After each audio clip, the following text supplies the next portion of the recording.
Welcome everybody to our second workshop on this project, an integrated approach to transit system evolution. And it's a work that's funded by a Social Sciences and Humanities Research Council grant in partnership with Infrastructure Canada. And the whole program is interested in looking at the role of public transit in Canadian communities now and into the future, and in the brief past as well. But our specific project is focused on the transportation land use connection and public transit's role in shaping cities. And in our previous workshop, we focused on just reviewing that core evidence about how transportation and public transit can play that role in shaping the transportation land use connection, shaping how cities form and function over time. That leads us to our second workshop here, where we're interested in now taking a look at the present and future in terms of new transportation technologies and ongoing trends like COVID, and how they might be reshaping that transportation land use connection and the way we should think about it into the future. And then our final third module is just a wrap up where we're going to try to integrate our thinking on those two aspects, the modules 1 and 2, and hopefully arrive at some sort of integrated way of thinking about public transit in the post-COVID Canadian cities, the recovery and decades on into the future of reinterpreting this transportation land use connection for what we hope would be integrated systems planning. But today, and then the team, you'll need all the team members at the different tables, I'm sure. I think pretty much everybody's here today, but in the interest of time, I want to keep on to just jumping right into our module 2 here. And starting with the transportation land use connection and how transportation technologies have changed and shaped that transportation land use connection over time. A little bit of briefly just looking backwards. And the way I like to think about this is transportation costs, the costs of moving people and goods and information and knowledge over space, over distances, over travel times. These transportation costs really are the glue that holds the city together, in that transportation is really fundamentally intertwined with land use in cities. And at a really high level, we have our transportation network that facilitates flows of travel between different origins and destinations that are connected, that are contained within different land uses. And that process of transportation and land use and the transportation networks that connect the land uses, they provide us with accessibility to things, to destinations of value. Sorry, you can hear my toddler crying in the background. She's going down for a nap at the moment. We'll talk about work from home at length today, I'm sure. And those urban forms and functions that we have in cities, they're shaped fundamentally through this concept of accessibility, and also realized with how people travel around cities in terms of their travel patterns. But we're primarily going to focus on just accessibility and transportation and land use at the moment.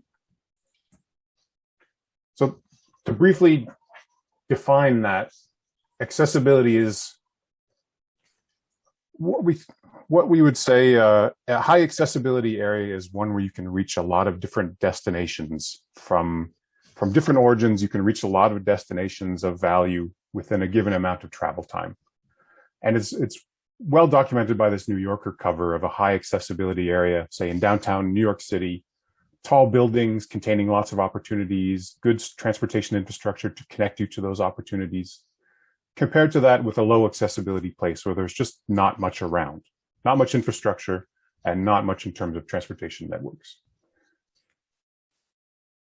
And that accessibility is really how we think about that link between transportation and land use in cities. And in older cities, in the 1800s, start of the turn of the last century, we're talking traditional monocentric cities, we have urban forms and functions where transportation costs were generally pretty high.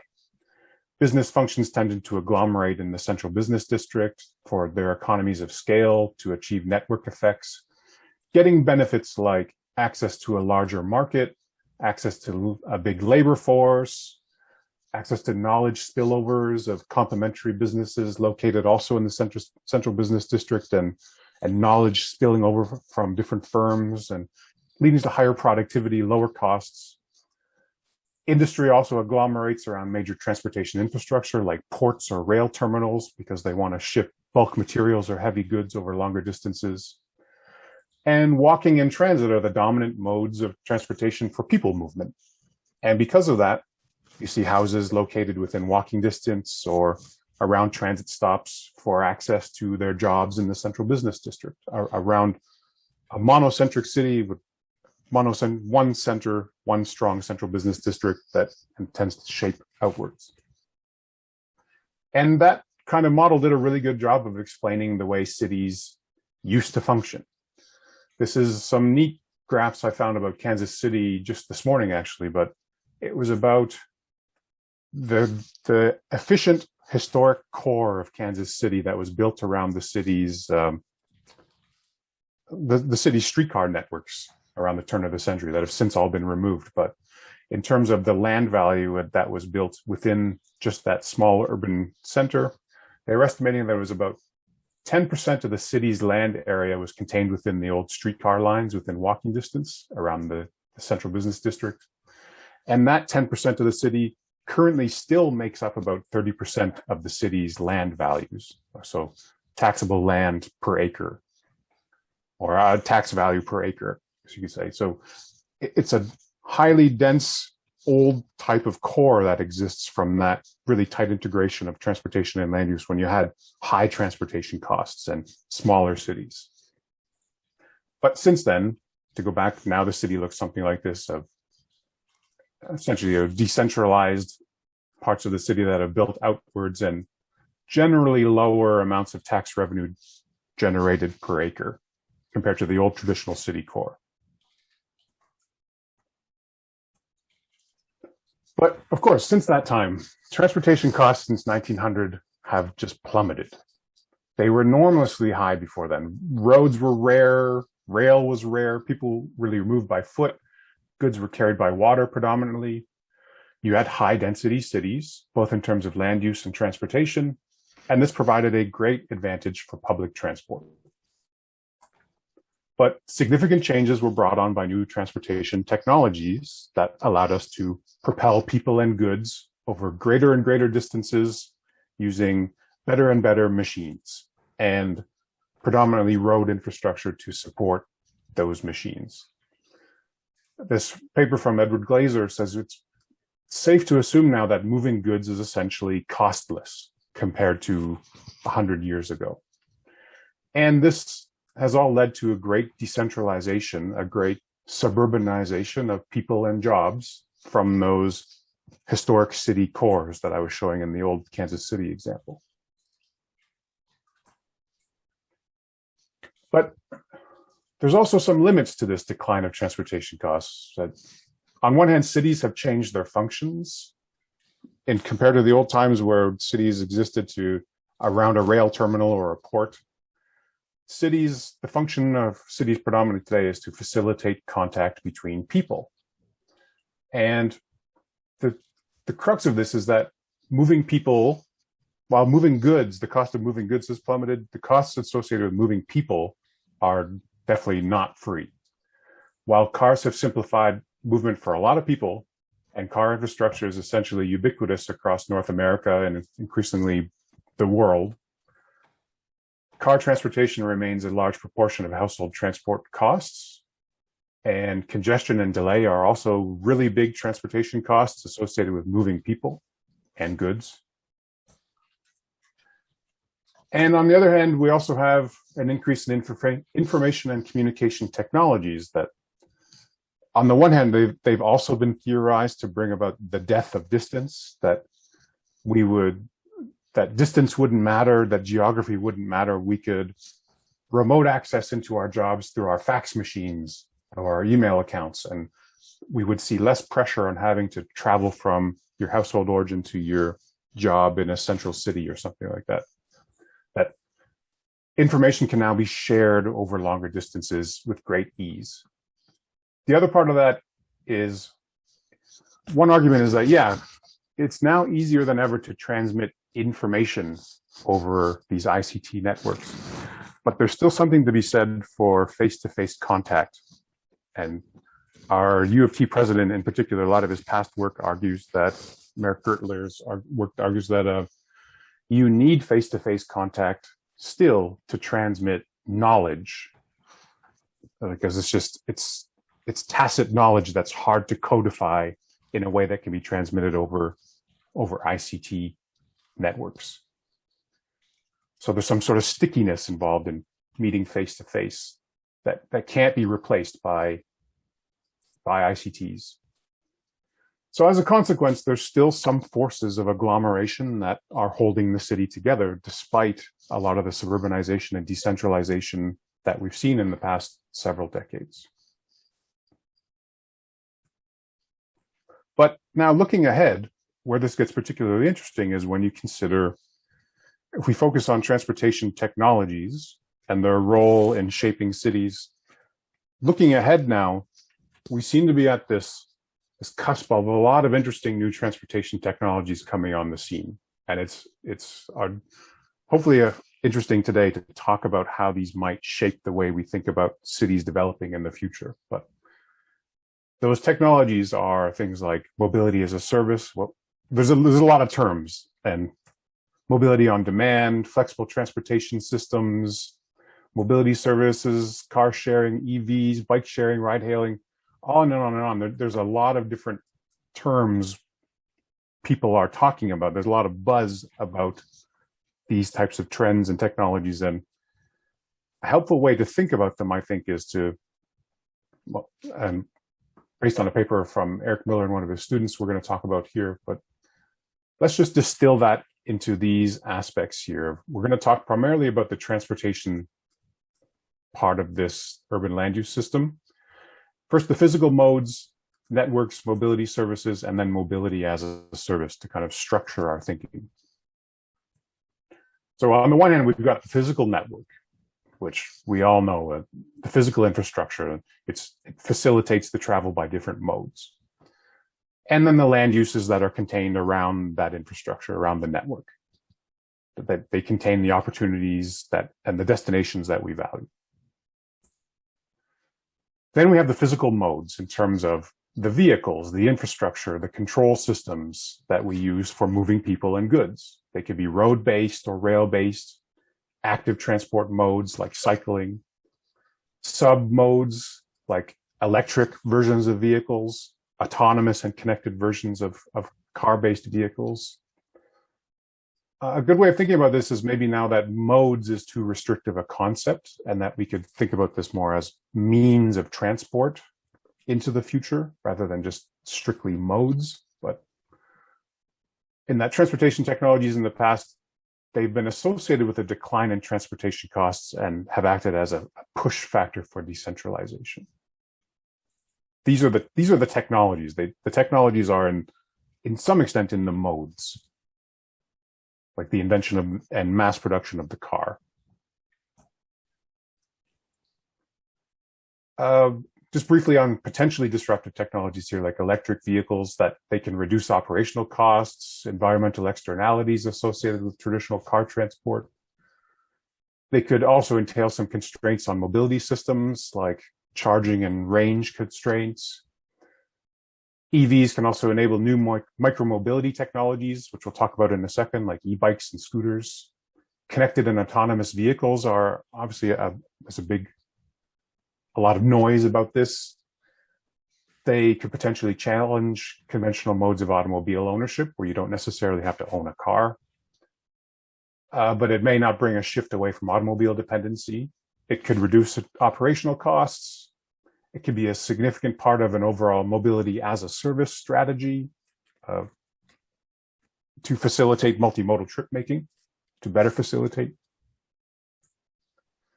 We've also got a lot of innovation happening in micro mobility modes like e-scooters and electric bicycles, or on and on. And there's a gentleman on my street rides an electric unicycle around at high speed. There's all sorts of new micromobility technologies on the scene, and they have a strong potential for being competitive with cars for trips if they're integrated with public transit within a single trip chain.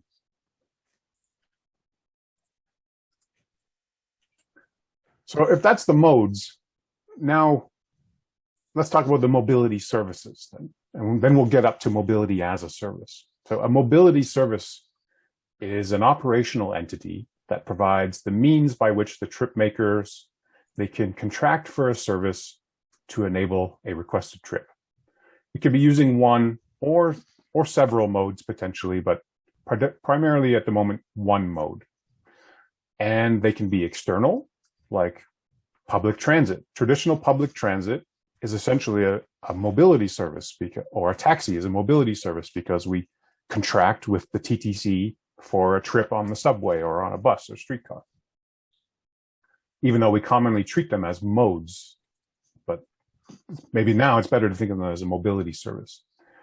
Ride hailing fits this, the Ubers, the Lyfts, et cetera of the world, bike sharing, micromobility services, demand responsive transit using smaller vehicles, doing sort of random requests for trips that pick you up with a smaller vehicle and execute that trip for you on a transit type of service. Or you can also have personal or supplied mobility services. It's your household car rather than a public transit vehicle, or your own bicycle, or using your own 2 feet, supported by some sort of maybe a trip making application like Google Maps. You could think of this as a mobility service, just that one that you're providing yourself. So you're purchasing, and finally, mobility as a service, graduating out to the mass. Now we've gone from just individual mobility services now to mobility as a service. You're purchasing mobility. You're purchasing rides or trips rather than having to sink funds into a vehicle. Rather than own the vehicle, you can just purchase a trip. And that trip could be, we'll talk about the scales of this in a second, but in an ideal sense, we have a really functional platform where payment integration is baked in for seamless choices across different modes. You can have a range of mobility packages with alternatives, a really strong ICT backend for real-time information. This is kind of the dream of a really user-centric, personalized mobility service that can optimize multimodal trips. Transit could be a core backbone to these types of services. You'd be switching from an ownership-based model to an accessibility-based transportation system, and that you're purchasing trips, you're purchasing accessibility. And if it's fully implemented, the ideal, I suppose, would be a centralized platform that coordinates all the mobility alternatives available to you, both external and the ones that you self-supply. There's a strong potential here for increasing sustainability through an emphasis on integrated shared systems, demand responsive services. You could have dynamically priced services to manage demand at higher scales of this. And it can really offer, in potential, a first last mile solution to feed higher order transit, and can increase accessibility by filling these spatio-temporal gaps we have in existing service coverage patterns. But it's not currently all-encompassing. Think about today. We don't exactly have mass today, where you have all the mobility services. Currently, they kind of operate independently of one another outside of this really highly integrated mass type of framework. And maybe a better way of thinking about it is in terms of levels. Of level 0 mass would be a single mobility service, like a bike share app. A level 1 could be something that integrates route and mode options, but it's not really offering booking or payment options. So Google Maps today could be you can think of it a level 1 mass type of service because it can provide you route planning. We get into the higher orders here of integrated routing, booking, payment options for various modes. And finally, into the future, we may see options of subscription-based types of mass services. At the high end, you could have higher level policy control that is setting setting charges for things based on levels of demand to try to manage demand through policy levers.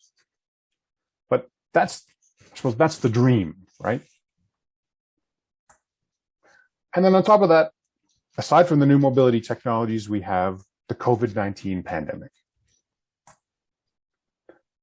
And it's also good to think about this in terms of transportation costs. In this case, a lot of this is about the costs in terms of flows of information and knowledge. And I mentioned it already, but people have said in the past that we would all be living this world of fax machines and email, and we would not be needing to go to the office anymore, and we would realize the death of distance. And that has not been realized up until now. But COVID has brought on, kind of kickstarted a lot of these things into higher gear than they ever have been before, like through work from home policies, the advent of Zoom, Teams, all these types of apps. They are fundamentally new transportation technologies. They're helping us share information and maybe to some extent sharing knowledge over even greater distances than we could before. And indeed, work from home is way up in Canada. January 2021, 32% of Canadian employees worked most of their hours from home, compared with 4% in 2016. The numbers are unequally distributed across the population. So taking February 2021, for example, predominantly it's an activity supported by higher levels of education compared to lower levels of education, up to 53% working most of their hours from home, a little bit more evenly spread over different age groups and over gender, but a lot, fundamentally, there's different work activities that have lended themselves really well to work from home types of frameworks. So Statistics Canada has been trying to keep tabs on this, and I thought this was an interesting data point. Of new teleworkers, people who usually worked outside the home prior to COVID, 80% of these new teleworkers would like to work at least half of their hours from home once the pandemic is over. And of that 80%, 41% would like to work about half their hours at home and the other half outside. And 39% would prefer working most, and then 24% most, 15% working all of their hours at home post-COVID. The remaining 20% would prefer working most or all their hours outside the home at the workplace. So there's some evidence that people, at least when the survey was done, that they like to work, they like these work from home types of activities. And on the other side of that is, if you don't have to commute to your job in the downtown core anymore, can people live further and further away from that traditional workplace? And there's going to be a lot of reasons that we can discuss for this, but the evidence suggests we have seen some trends in home buyer preferences towards more suburban areas, larger houses, and I guess a renewed emphasis on suburban living than maybe you saw 10 years ago.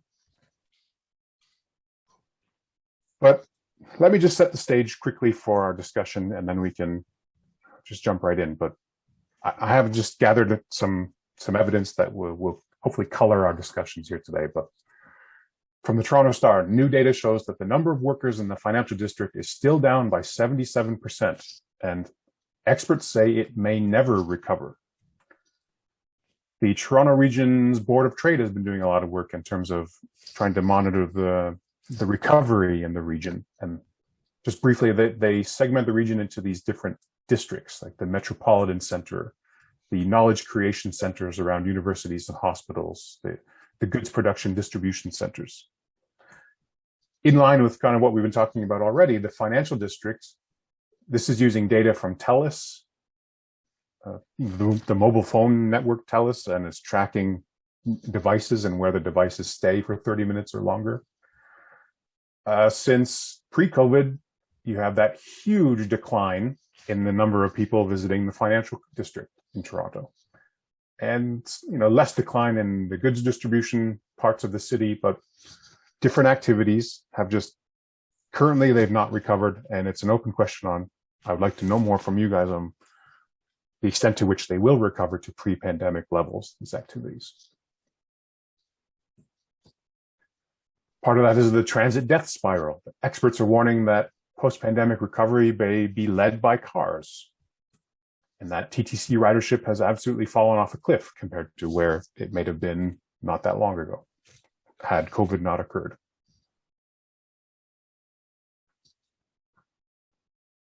We also have some of that innovation and new transportation technologies hitting the streets. Frank Stronach's is testing his tiny electric car on the streets of Toronto. The TTC has launched its first automated transit shuttle on a Scarborough route. And in terms of micromobility, cities in Ontario can regulate micromobility themselves, but Toronto has opted to ban electric scooters over safety concerns. Obviously, not everyone's pleased, as the article suggests, but something we can talk about. The state of research on our end is showing some interesting things related to micromobility and ride hailing in terms of their relationship with public transit. And just quickly on two papers, one from my colleagues here, about 30% of ride hailing trips in Toronto have transit alternatives of similar duration, suggesting that these 30% of trips people could have taken transit for the same amount of travel time, but have opted to take a ride-hailing trip. But about 27% of the trips taken by ride-hailing services would be about 30 minutes longer by transit. And in this particular paper, the authors argue that an additional tax could be levied upon ride-hailing trips with transit alternatives of similar duration to keep those trips on the transit mode. And another one I was just looking at this week about e-scooters in DC. When choosing e-scooters over transit, travelers tend to pay a price premium, but they end up saving some travel time. And rather than having e-scooters be a complement to transit in terms of a first mile, last mile solution, it was only about 10% of all e-scooter trips taken in Washington were done to connect with the Metro Rail system. There's also a strand of research on inequities in the spatial distribution of of micromobility and who uses micromobility. But in this case, the authors were finding that stations are actually located in some underserved neighborhoods and can be providing a benefit in that sense. But as you can see from the dates on a lot of these things, this is a really, really current research topic, and the evidence on the academic end is just starting to trickle in.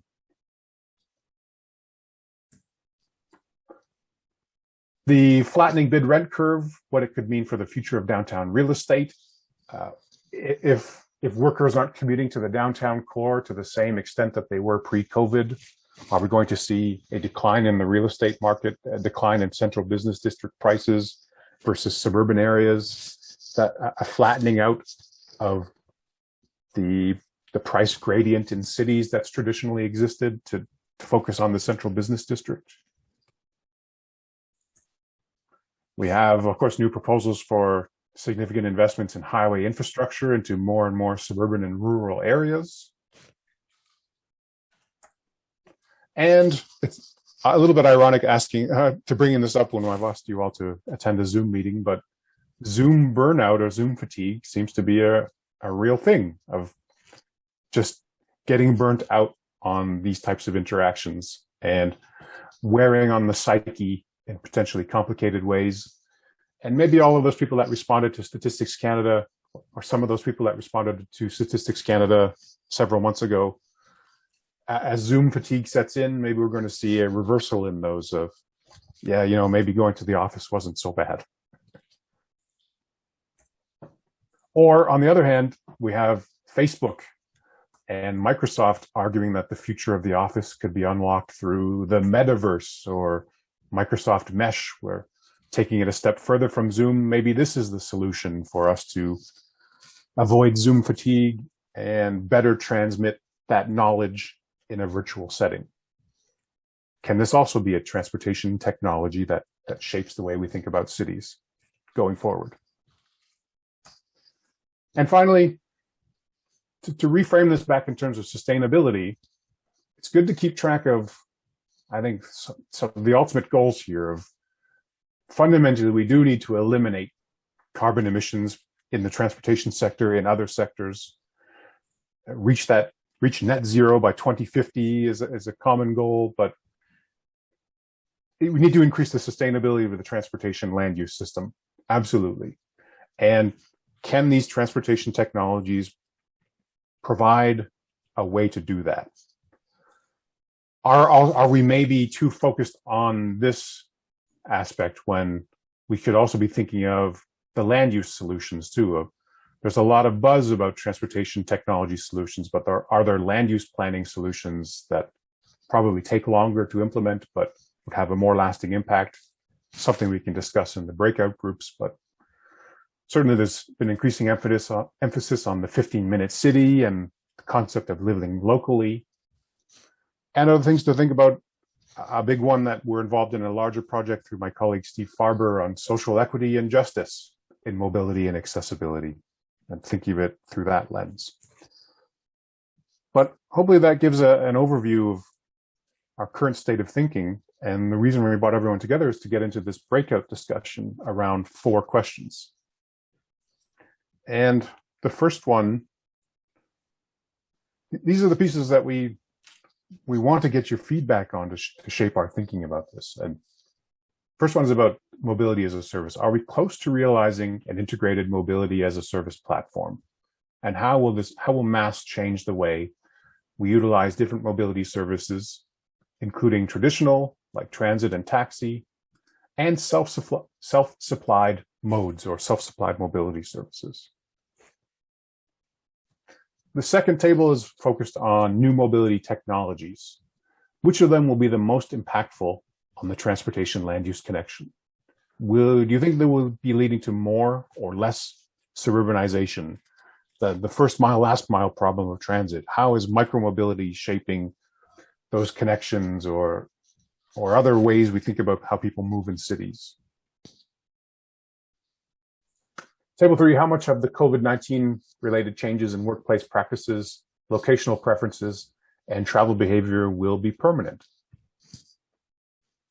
And then table 4, do we need to rethink planning for sustainability, traditionally, say through things like transit-oriented development of higher density, mixed use, transit accessible development? Do we need to rethink that emphasis in the post-COVID new mobility context? And if so, what should the role of government and planning be in that paradigm?